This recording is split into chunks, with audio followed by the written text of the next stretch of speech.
Stiff legs again.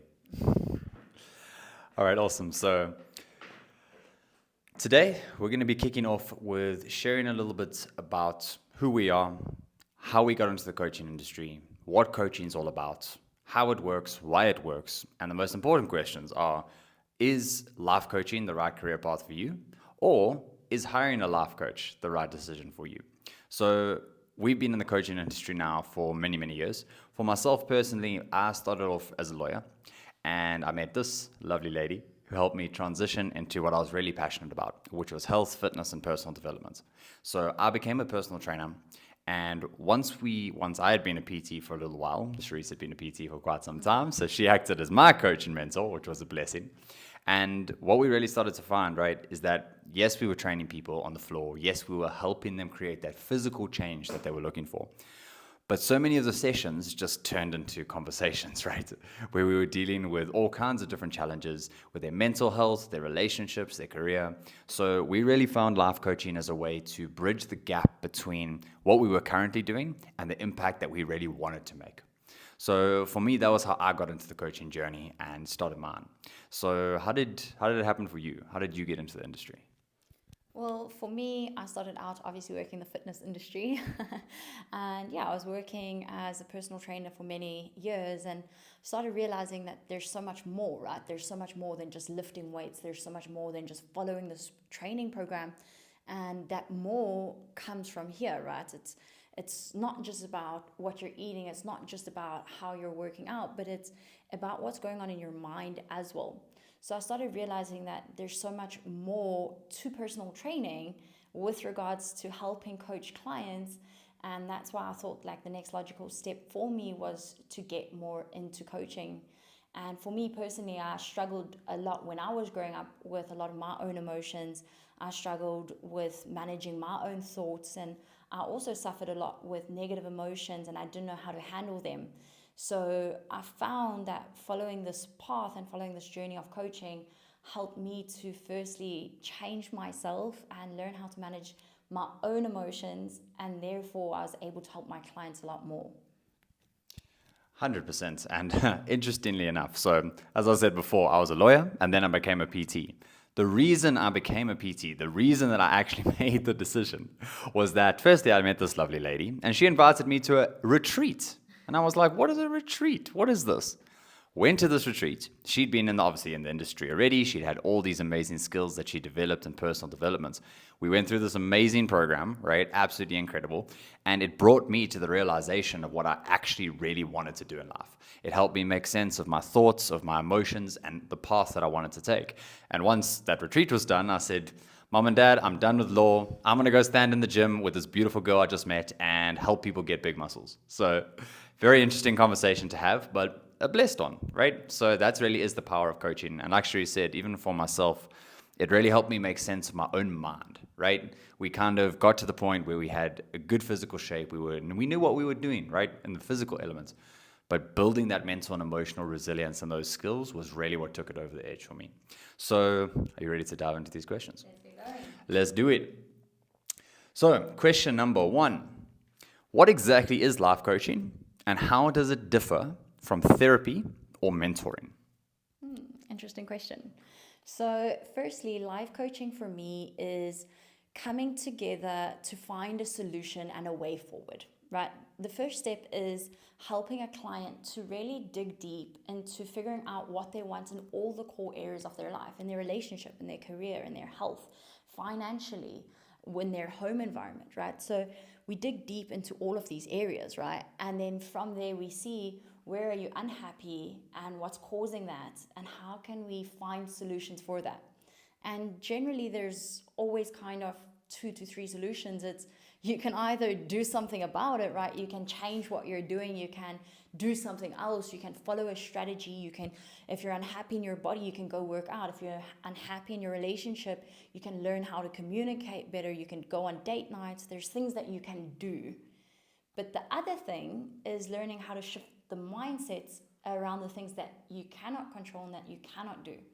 So, as a coach, what we're doing is we're helping our clients to figure out what's making them unhappy, what would make them happy, what do they want out of life, and what are the action steps that that they need to follow to achieve that outcome, right? So we help set them up with daily habits, with strategies to follow, make everything really simple. We help them understand what's going on emotionally, right? Because why do most people fail at achieving their goals is because a lot of the time their emotions get in the way.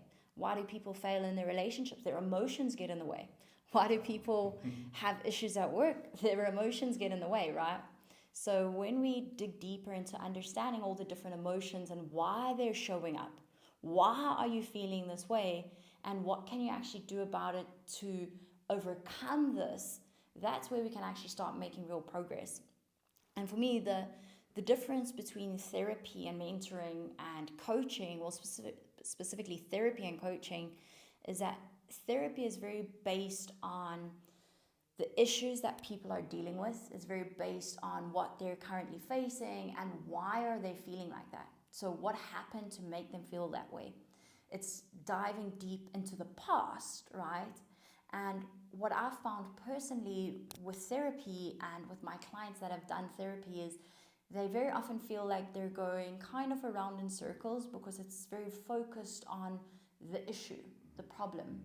Whereas with coaching, we like to focus very much so on the solution, right? We understand the problem, we understand that there were causes from this, but where do we go from here?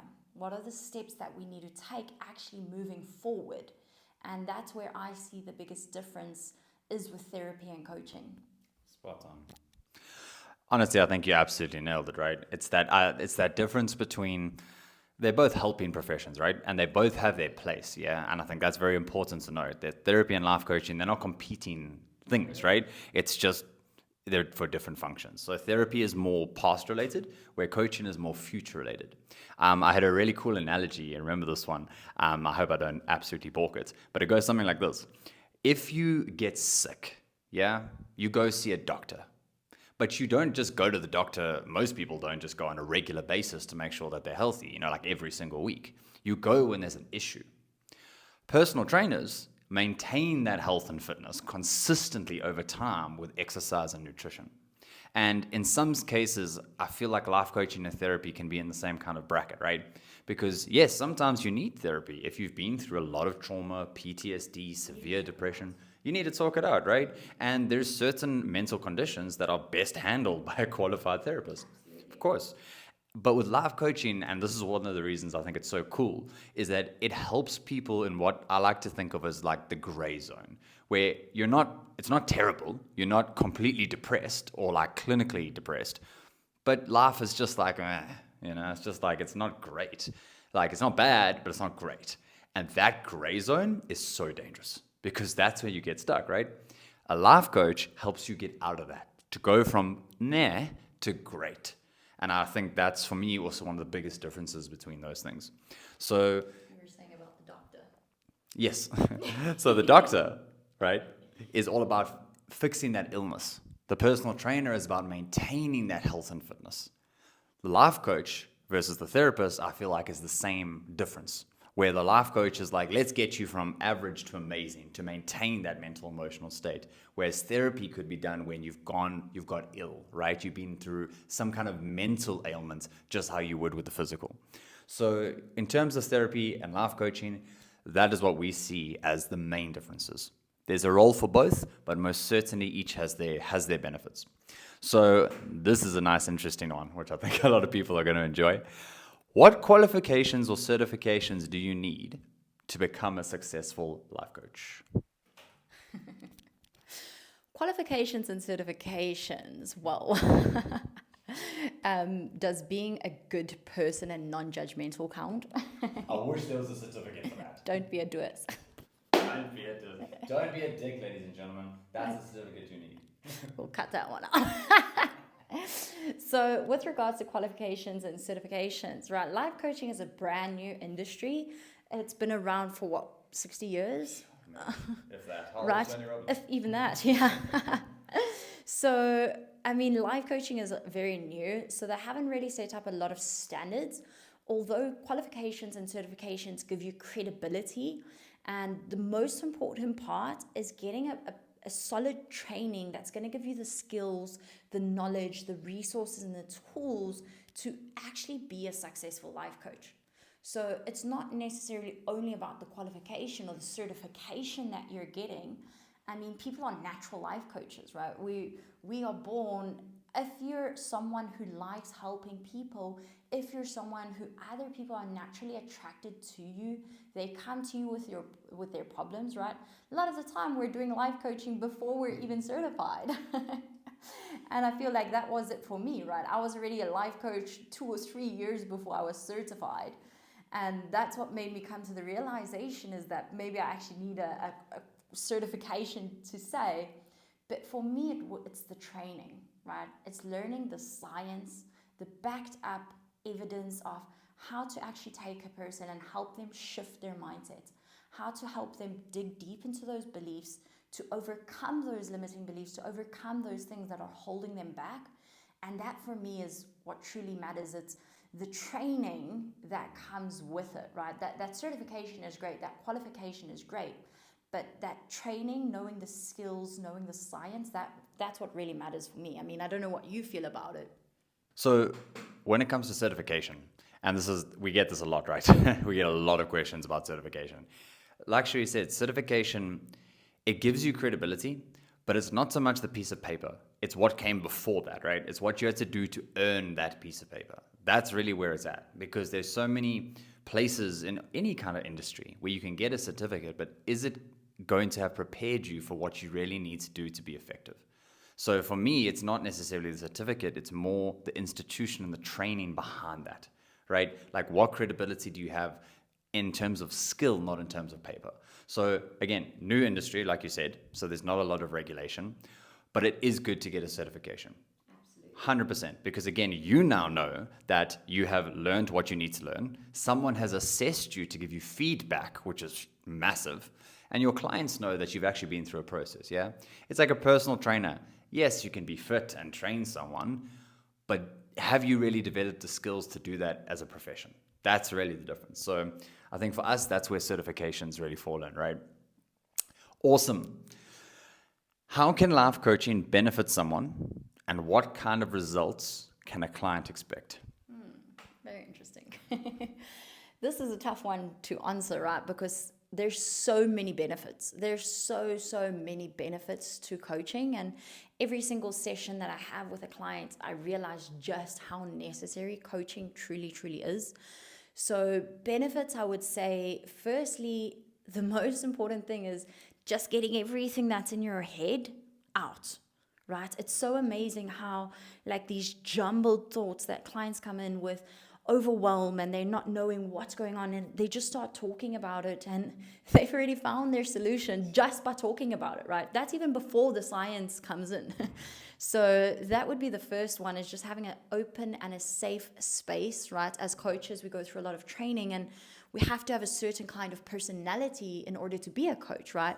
You have to be able to not be judgmental. You have to be able to be emotionally intelligent and to be able to communicate effectively and listen really properly. And once that's there, I mean, it creates an open, safe space for people to share how they're truly feeling, and for people to actually understand themselves how they're feeling. From there, I think a big benefit would be having a certain strategy to follow, right? So that makes sense for the client, for us as coaches, giving them a strategy that's realistic, that's maintainable, and that's actually going to get them closer to achieving their goals, right? I always say, I mean, my clients achieve way more with a personal trainer before, when I was working full-time as a PT. I mean, how good is it having a trainer? Why? Because you actually show up. You have that accountability. You have that person that you need to actually give feedback to, right? How's your eating been? How hard are you pushing? There's someone watching you. And in my opinion, what a life coach does for someone in their mind and in their life is the exact same what a personal trainer does for you in your body and in the gym. I almost have nothing to add, because that is 100% spot on. But honestly, and to risk repeating what Cherie said, it really just it's all those things together, right? It's all those things together. So firstly, like she said, holding a space where you can share what you're thinking and feeling without the fear of being judged, with the confidentiality of being able to share that, and to someone whose only intention is to serve you and help you become the best version of yourself. Because there's a story that I actually heard from Tony Robbins, and he said, you have a bad day, you go and tell your friend, and you moan and you complain to your friend about it, and your friend's like, yeah, that person is an asshole. Like, yeah, you are right. This is unfair, right? Because they're your friend. They're trying to be there to comfort. It's to support you, right? And a friend is a friend, and that's beautiful. But a coach is very different, right? A coach is there to hear what you have to say, help you understand it, and then help you reframe yourself to move forward. And that is the skill of being a coach, in my opinion, that really, really hits home. Because it's someone who has the ability to sit in that space, ask structured questions, and get you back on the right track. So for me, that's one of the big ones. The second one that I just want to mention briefly is that, yes, you can coach people in general with coaching skills to help guide them and help give them that space. But when you coach in a specific niche, like Charis said, you can now offer specific strategies, but with the coaching background too, yeah? And that's the difference. It's not just, here's what you do, and here's the plan. It's combined with the self-awareness, with the accountability, with the motivation. I've just started being PT'd at the moment, right? Which is a very interesting experience. On the other end, right? And with me actually being the one being tortured now. That's why we're sitting in these chairs, because our legs are very sore. And you know what? Today, we had to train an hour earlier. And I guarantee you, if it was me training and going to the gym at that time, I would have slept in this morning, 100%. But you know what? I knew that there was someone there. I knew someone was going to ask me and question me, not belittle me, not shout at me. They were going to question why I didn't show up for myself. And I believe a coach can do that in every single aspect, right? Absolutely. Another thing that we can't forget is perspective, right? Coach gives a completely different perspective, and a perspective coming from an outsider, right? Very often you're not coaching someone who's your family member, right? You're coaching someone who's away from you, right? And that person being coached, their coach is an outside perspective. And sometimes it just takes having another perspective to think different thoughts, right? To think thoughts that you may not have thought. I mean, I know I've got one client who is struggling a little bit in her relationship, and she's got only her perspective and her opinion, and it's very difficult for her to see outside of her opinion, right? Because we've all had that when you're dealing with emotions, when you're dealing with overwhelm, when there's so much, yeah, exactly, you become blindsided, right? You're only focused on what you're feeling and what you're seeing.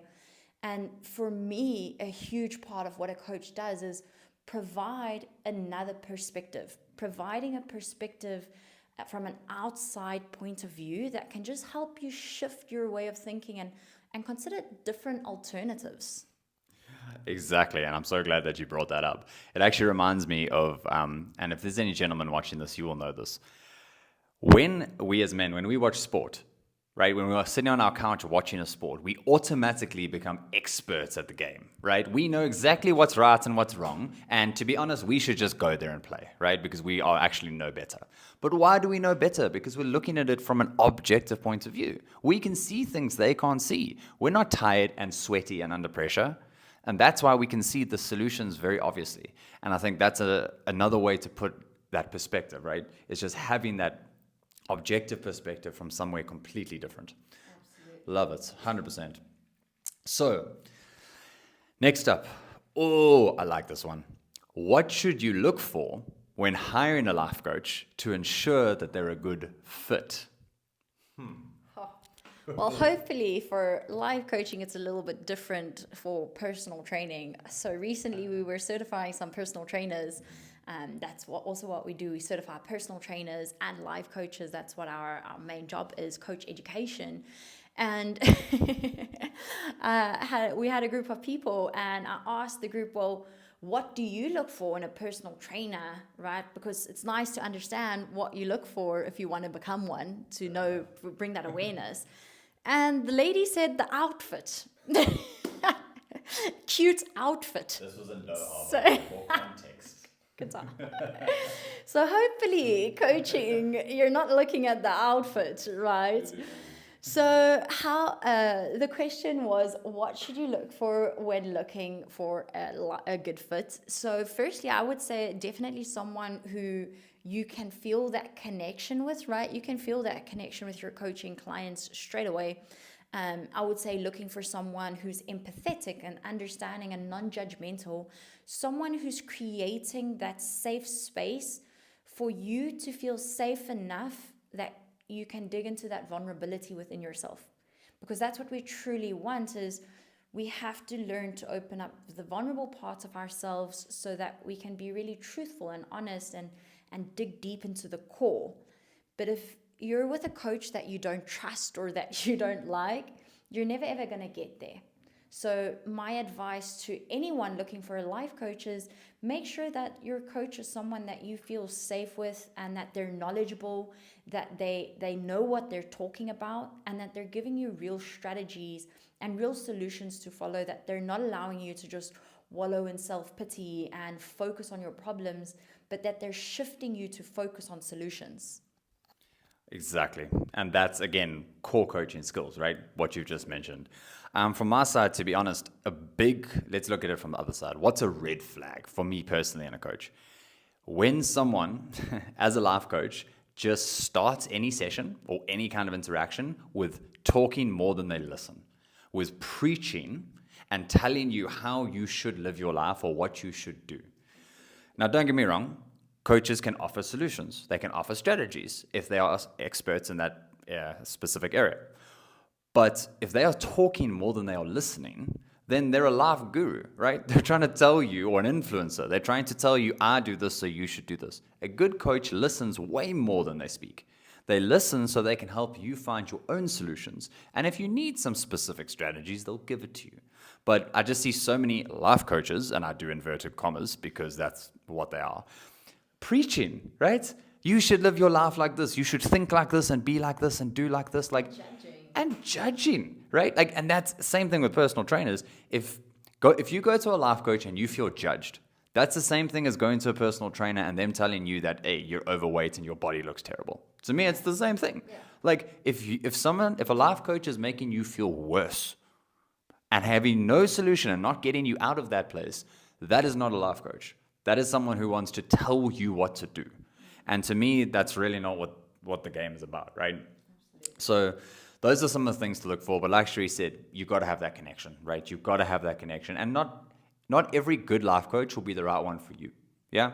Some people gel better with other people. It's just how it goes. So definitely, we got 2 ears and 1 mouth. We should use them accordingly. So next up, and I think we've touched on this a bit, but it'll be good to recap. What are the key skills and qualities that make a great life coach? We should maybe keep this short because we could be here for a few hours. Okay, so should we do maybe our top 3? Oh, it's a hard one. Okay, well, can I cheat and use communication? So for me, communication includes questions and listening. So it's a little bit of a cheat, right? There's both. So I would say solution focused, number 1, definitely for me personally. Great communication, good at listening and communicating ideas.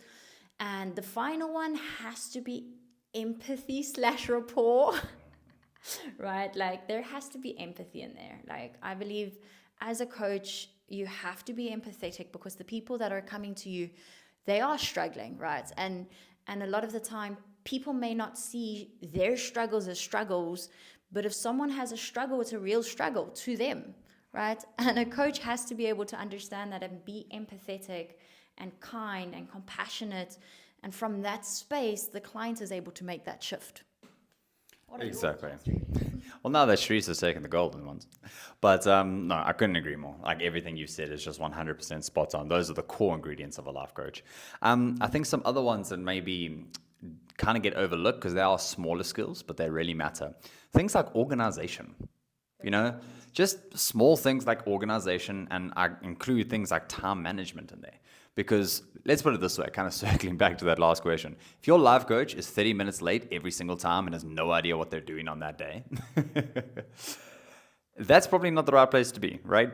So I think organization for sure, patience is a very big one, right? Patience is a big one because sometimes you get in that position where you're coaching a client and you're like, the answer's right there. You know the answer. I can't tell you. You need to discover it for yourself. But then you get a bit frustrated because you're like, it's right there, right? But patience is a big one. And last but not least, and I think it pretty much touches on empathy, but you just have to care. Like you have to actually give a shit, like legitimately. It's not just a job. You know, there's many things that you can do and you can get qualified and become certified and go get a job and get money, and that's cool. Life coaching is not like that. It is not something that you can do if you're not passionate about it. And I guess that would be a good thing to replace with it here is passion. Actually wanting to do the work and help people change. If you don't have that, there's many easier ways that you can make money. Trust me. Awesome. What do we have up next? Okay, this is a nice one. How does the coaching process work and what can clients expect in a typical session? Very interesting. So how does the coaching process work? What can a client expect in a typical session? Well, firstly, the very most important thing is that initial discovery, right? Like it's digging deep into the client's goals. What do they actually want? Like we discussed earlier, what's standing in the way? And from that original discovery session, from there, we can create the action plan, right? Exact same. If I had a client coming to me in the gym, and initially we did that discovery session and they told me what their physical goals are, I know exactly what to plan in the gym, right? This is what we're going to be doing on this day, on this day, on this day. So for me as a coach, after that initial discovery session, the sessions kind of fall on after that. And what a typical session would look like is there's always that kind of introduction, chatting about what's been going on, how have you been finding all the tasks that you've been doing, how have you been finding all the action steps that you've been taking towards achieving your goal. And then we look at, is there anything new we need to work on, right? Are there any new challenges that are popping up? Are there any new areas that we're wanting to dig into that we can create new strategies for those areas? And it's just about bouncing ideas and beliefs and challenges and perspectives and putting it all in together in a package. And for me, I personally like working in certain groups, right? What's the word? Certain blocks, that's the word.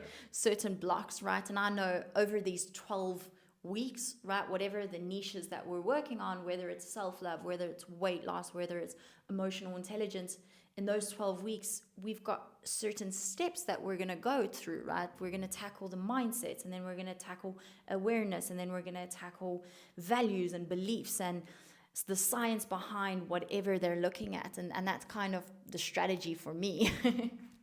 Exactly, spot on, right? And it's, again, I think it's important to note that everyone has a different way of coaching, right? Some people are more fluid, some people are more structured, and there's no right or wrong. As long as you are incorporating the key life coaching skills and you keep the key things in mind, you're going to be perfectly fine, right? So for myself personally, I like to use a model called the GROW model. And to make it very simple, every coaching session, no matter what the topic is, I try always keep these 4 things in mind. So G being the goal, meaning where do we want to go, right? Like what do we want to achieve in this session? What is the breakthrough we want to have? What is the outcome that we want?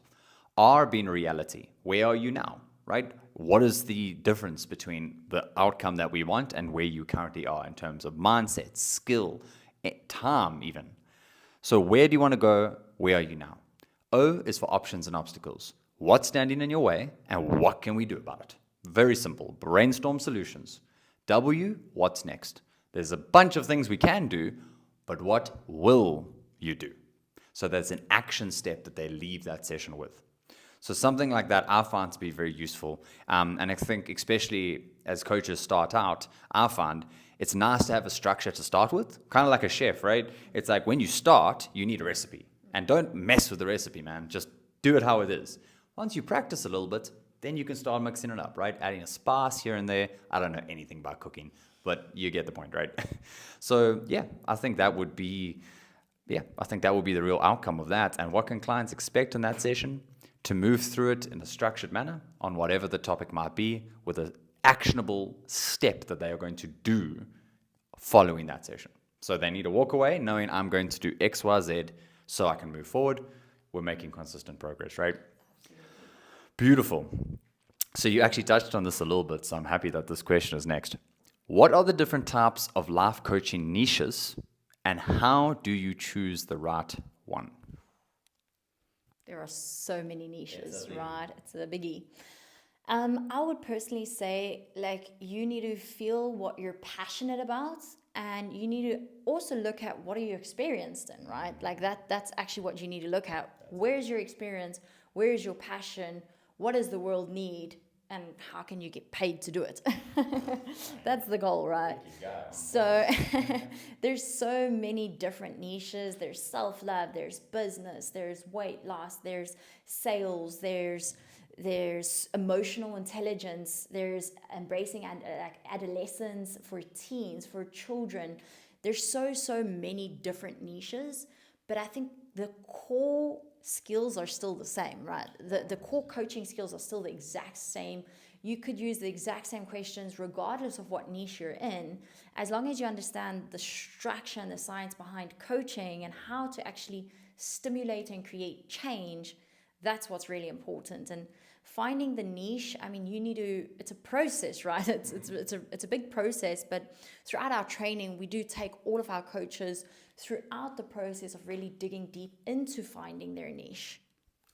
100%. I love that answer because there really are just so many different niches. And what you touched on, which I think we should just talk about real quick, is coaching is that skill of empowering people and helping them change, making positive change. And those skills can be applied in any area, any niche that you could possibly think of. So we could coach someone actually on something we don't know anything about because it's about taking the answers out of them. But when you coach with the expertise and the experience, you are able to give actionable strategies and insight. And that's where you really fall into your power, when you have both of those things. You're not a consultant, you're not preaching, but you're not just a general coach. You have both of them together. And the experience is one of the biggest things. I was going to say, I remember a saying that I was going to balk. It seems to be the theme of every time I have something to say. But it was something along the lines of, your pain and your struggle will become someone else's roadmap to survival. And I thought that was so powerful, right? Because it's how, like, you can't take someone through something you haven't been through or that you don't have expertise in. So whether it's overcoming a specific thing you've been through, or if it's more based on your qualifications. That couple we had doctors on one of our last life coaching trainings. And I remember one of the doctors was going to specialize in overcoming diabetes, which I thought was amazing. He had so much experience as a doctor with diabetes. Now let me combine my coaching skills so I can help people make the behavioral changes to overcome that. So perfect example of combining that to really, really find your niche. Perfect. All right. Next question. How do life coaches find clients and build a successful coaching business? I think this is going to be one of the most important questions. So again, a question that's really difficult to answer in such a short time, right? But how do life coaches find clients? There's so many different ways, but the most impactful way that I found and the most successful way of actually finding clients is referrals, right? If you do a good job at coaching, your clients are going to refer you because they're going to know the impact that you've made on them. And they're going to tell all of their friends and anyone that they meet suffering with something that they knew that they overcame because of your assistance in coaching. That for me is the top way.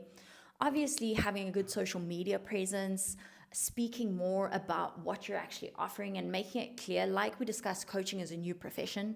So helping people understand what coaching is, right? That's a big part of finding clients, is people building the trust that you know what you're speaking about. But for me, it's referrals, right? I've got a client, mashallah, she's been with me for a few years, and she promotes me left, right, and center, right? So every month, I'm getting a new referral. She's a doctor, right? She's got a lot of credibility, but why does she refer me? Because she has seen changes, right? So my advice to any coaches wanting to find clients is take care of the clients that you have, Build your credibility by putting yourself out there, by showing your experience, by showing your skills and your knowledge, and people will gravitate towards you. Obviously, be friendly, be open, be open to people. And yeah, that's the biggest way I think you'd find clients. And how do you build a successful coaching business, right? I think it's the same as any business, with grit, sweat, and passion, a little bit of tears.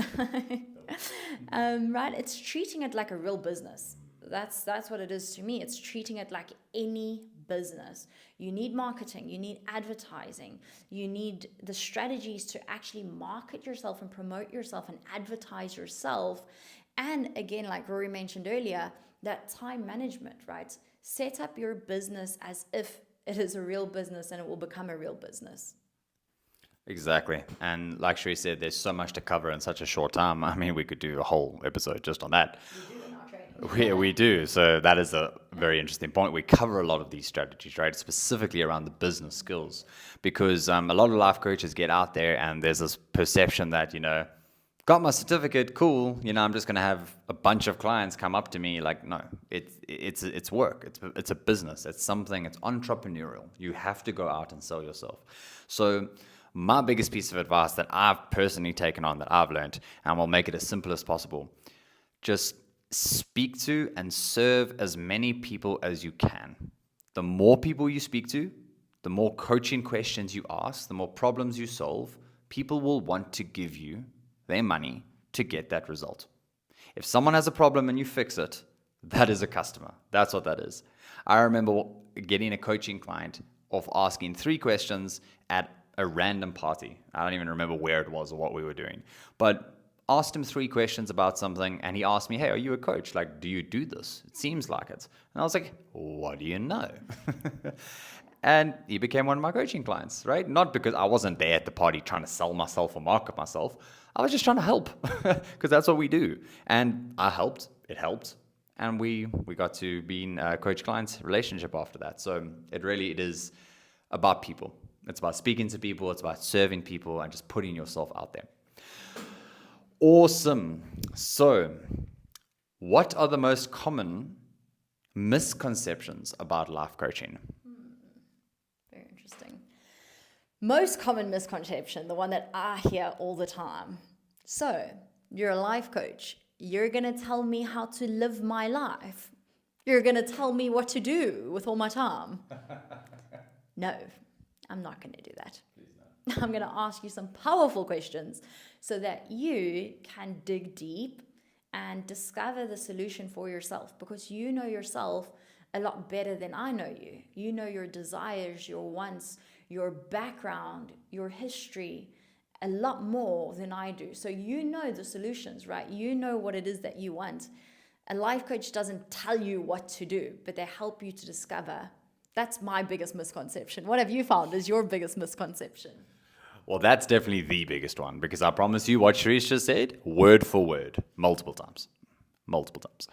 For me, one of the biggest misconceptions is that life coaching it's for people who are sad or people who are behind in life, right? It kind of has this misconception of like, oh, if you're going to see a life coach, like, there must be something very wrong.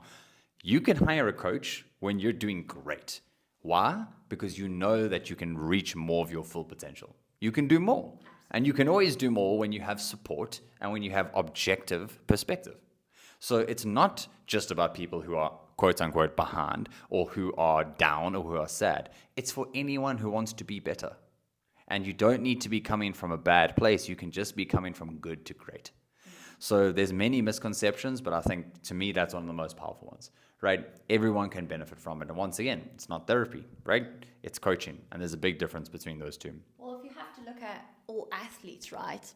All top athletes have a coach. You might see it as a sports coach, but what are they doing? They're coaching them. They're helping them to overcome their obstacles, helping them to overcome their fears, overcome their struggles, and to really master their practice, master what they're doing. Look at the most successful businessmen. They have coaches, right? They may call them mentors or they may call them something else, but it's a coach at the end of the day, right? all successful people have coaches that they go to. They may just not call them a coach. 100%. So think about Lionel Messi. Do you think his coach can play football better than Lionel Messi? No. Look at Mike Tyson's coach. You think Mike Tyson's coach can beat up Mike Tyson? No, because it's a different skill set. And at the same time, look at the best athletes in their fields. Do they all become world-class coaches? No, because it's a different skill set. It's not just about the content, it's about the skills to inspire change and to empower people and to get the best out of other human beings. I think that would really be a summary for me of it. So going a bit off topic, but I think very, very, very important to note. So last but not least, how does a person become a professional life coach? Well, you can reach out and join us for our training. So how does a person become a professional life coach? Firstly, I feel like there has to be a certain kind of personality type, right? Like you have to have that calling to want to help. You have to have that calling to want to learn and to be willing to go through the work to actually become a coach, right? Being a coach is actually really hard. You have to learn to listen very well, which is a skill that many people have not really mastered. So how does a person become a professional life coach? Well, firstly, you'd have to sign up to some form of training, official training, ideally some training that's accredited by an international coaching federation or council, and that will give credibility, right? You don't just want to do a training where there's no credibility with that. So we want to firstly find a training that's going to give us that credibility, and then a training that's actually going to empower us with the necessary skills and the knowledge and the tools to become effective coaches. Exactly. It really needs to have that training backing, and it needs that coaching and mentoring from people who have done it, right? And I think on this note, when you are picking a training, don't only pick it based on what the certificate looks like or how big the organization is. Pick it based on the quality of the people who are going to be teaching you how to do this. And pick it based on, to me, the amount of support that they're going to give you. For example, in our training, we could have just done it very simply, but we've really tried to go above and beyond by including one-on-one coaching so they can get a feel for what coaching is, and so that we can help them personally overcome whatever they need to overcome and develop as a coach. On top of that, community. Having a community of coaches where you can all learn together. Everything is easier in a community, right? Everything is easier. So for our coaches, way more fun, right? And when we have a community, we give our coaches 1 year free community access once they finished the training. Because we know that once you finish the training, you're like, great, I've got these skills, I'm ready to go, but like, now what? Having that support and that consistent accountability, not just from a coach, but from a group of people on the same journey as you, is absolutely invaluable. And last but not least, I would say, if you want to become a professional life coach, with the emphasis being on professional, you need to commit to making this part of your life and part of your career. Now, there's nothing wrong with coaching friends and family and not making money from it. Nothing wrong with that at all. But if you want to become a professional life coach, commit to being a professional, which means you run your business, you put yourself out there, and you do things properly. That would be, to me, one of the best things we can do to become a professional life coach. So that brings us to the end of our questions. I think we covered a lot today. I know it's been great for me. It's been so cool to bounce these ideas. And ironically, as always, just like having a coaching session, saying things out loud really makes a big difference. So yeah, this has been absolutely amazing. Thank you. And thank you. So for anyone watching, and if you have any questions, either about coaching for yourself, trying to find the right coach, or if you're interested in pursuing a career in coaching, which to me was one of the best decisions I ever made in my life. I've never imagined a career that could be so rewarding and so fulfilling in so many ways, right? We have the freedom to travel. I mean, we were in Thailand, and then we're in Qatar. Now we're in South Africa, all within, 2-3 months, yeah. Right? So you get to travel, you get to work from anywhere, you get flexible hours where you can set your schedule. But the biggest and most important thing to me about coaching is the feeling that it gives you. I cannot tell you the amount of times I'm in a coaching session and I just have goosebumps from what my client has said about their shifts in their perceptions and their shifts in their emotions. I mean, I've had clients that have come to me crying every day, like unable to find a reason, right? A reason to be happy or a reason to get out of bed. And after a couple of months of coaching, they're a completely different person, right? You're like, who are you? What did you do with the other person, right? But I feel like it's that shift in that mindset. And when you see that in your clients, when you see them transforming, when you see them overcoming things that anxieties about things that they thought they would never overcome, it's so rewarding. I just get goosebumps. It's amazing. So yeah, if you have any questions, please feel free to reach out to us. I mean, we offer a free discovery session for anyone wanting to dig a little bit deeper into their own goals, into coaching, and to see if it's the right fit for them, or to figure out if a coaching career is the right fit. So yeah, we look forward to hearing from you and hopefully we look forward to having you on the journey with us. And we are on this journey of creating a community of change makers, and we really hope to see you along the journey at some stage. 100%. So if you're up for joining our team of change makers, if you want to make a real difference in the world using coaching skills, drop us a message and we're going to be more than happy to have you join us and to help you get to the next level of your career and of your life. Thank you so much for joining us today. Have a blessed rest of your day, and we'll see you soon. Bye-bye.